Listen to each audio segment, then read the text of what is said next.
अस्सलाम वालेकुम। सूरह बकरा की आयत नंबर 37 उसका तर्जमा करेंगे। ये उन आयत का तसलसल है जो कि आयत नंबर 30 से शुरू होती हैं और 39 तक जाती हैं। ये 9 आयतें हैं। फा का मतलब फिर। ये तलक्का जो है ये अलका एक लफ्ज़ इस्तेमाल होता है उर्दू में, अलका। ये अलका जो है इसका मतलब है सीख लेना कोई ऐसी चीज़ जो कि आपके माहौल में नहीं है। ये अलका जो है असल में इस पे मज़ीद बात करेंगे। अलका का मतलब सीखना। फिर सीख लिए,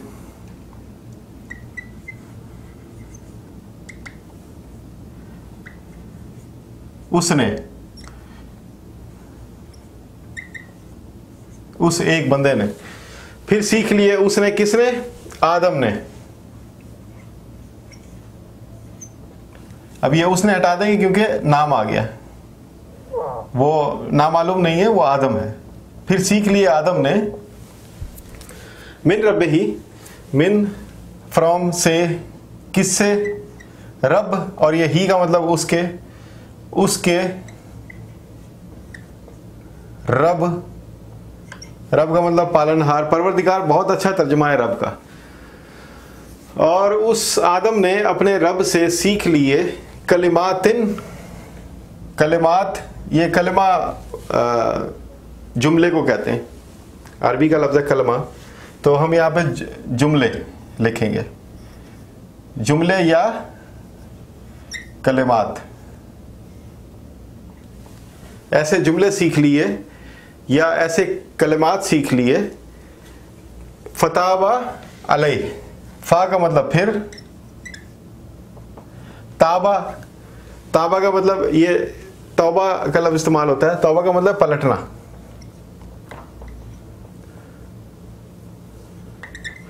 पलटना, मुतवज्जा होना।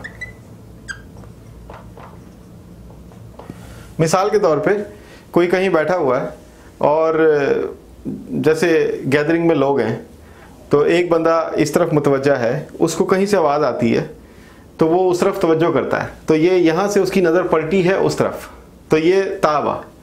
तो इसी तरह मुतवज्जे हुआ, फताबा, फिर मुतवज्जा हुआ, वो, ये सिंगुलर के लिए, वो मुतवज्जा हुआ।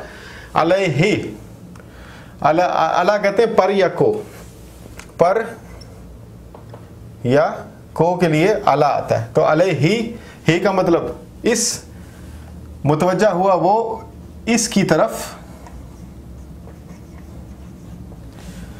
अब ये कौन मुतवज्जा हुआ? बेसिकली ये रब से कलिमात सीख लिए आदम ने, तो आदम ने वो कलिमात दोहराने शुरू कर दिए, उसकी वजह से मुतवज्जा हुआ रब।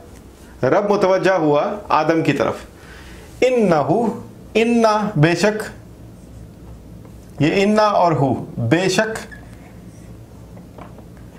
हु वो, हु फिर वही हुआ। ये वो दो दफा आया तो इसको जोर दिया गया। ये एक तरीका है, हमारी ज़बान में भी इस्तेमाल होता है। तो उर्दू, ये अरबिक में ये हु यहाँ पे आया और हुआ भी आया, तो वही, बेशक वही।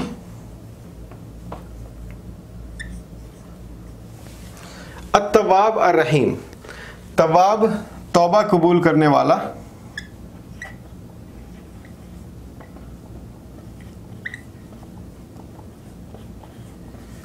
अर्रहीम बे इंतहा रहम करने वाला।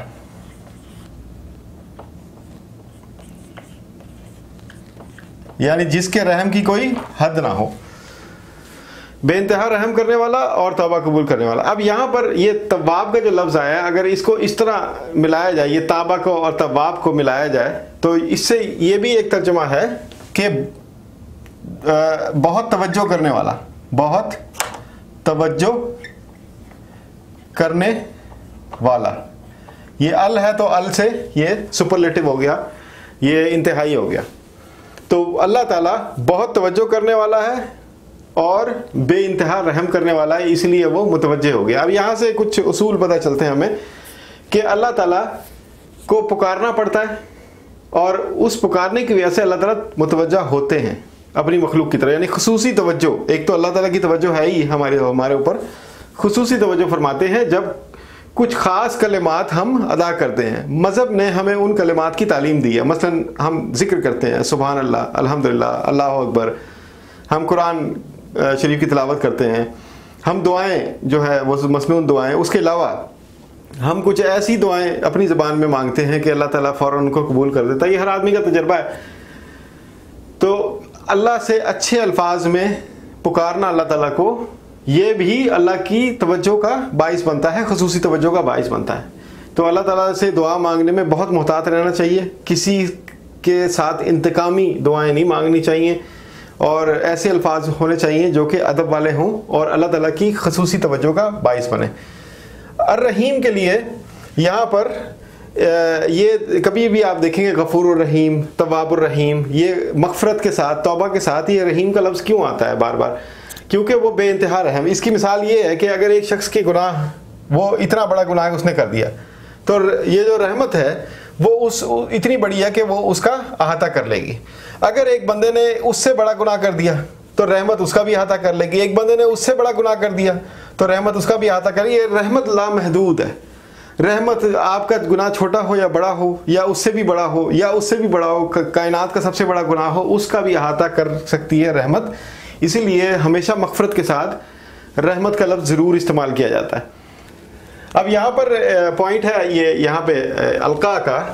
अलका जो है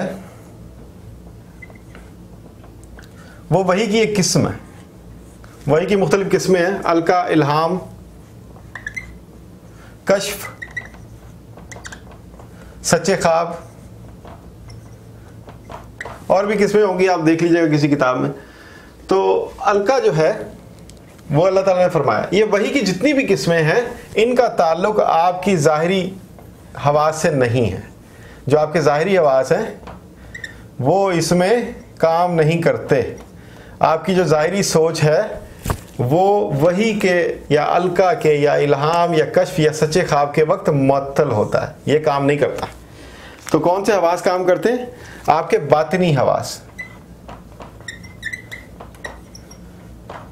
यानी कि बातिनी हवास काम करेंगे वही में, वही की किस्मों में जितनी भी हैं, और ज़ाहिरी हवास काम नहीं करेंगे। वही का जो सिलसिला है वो अंबिया के साथ होता है, और अंबिया के अलावा भी वही आई, जैसे कि अल्लाह ताला ने कुरान में फरमाया कि शहद की मक्खी पे हमने वही उतारी कि तू पहाड़ों में जा और शहद बना। वो भी आपको आयत मिल जाएगी, ये सूरह नहल में है शायद, हाँ, शहद की मक्खी के बारे में।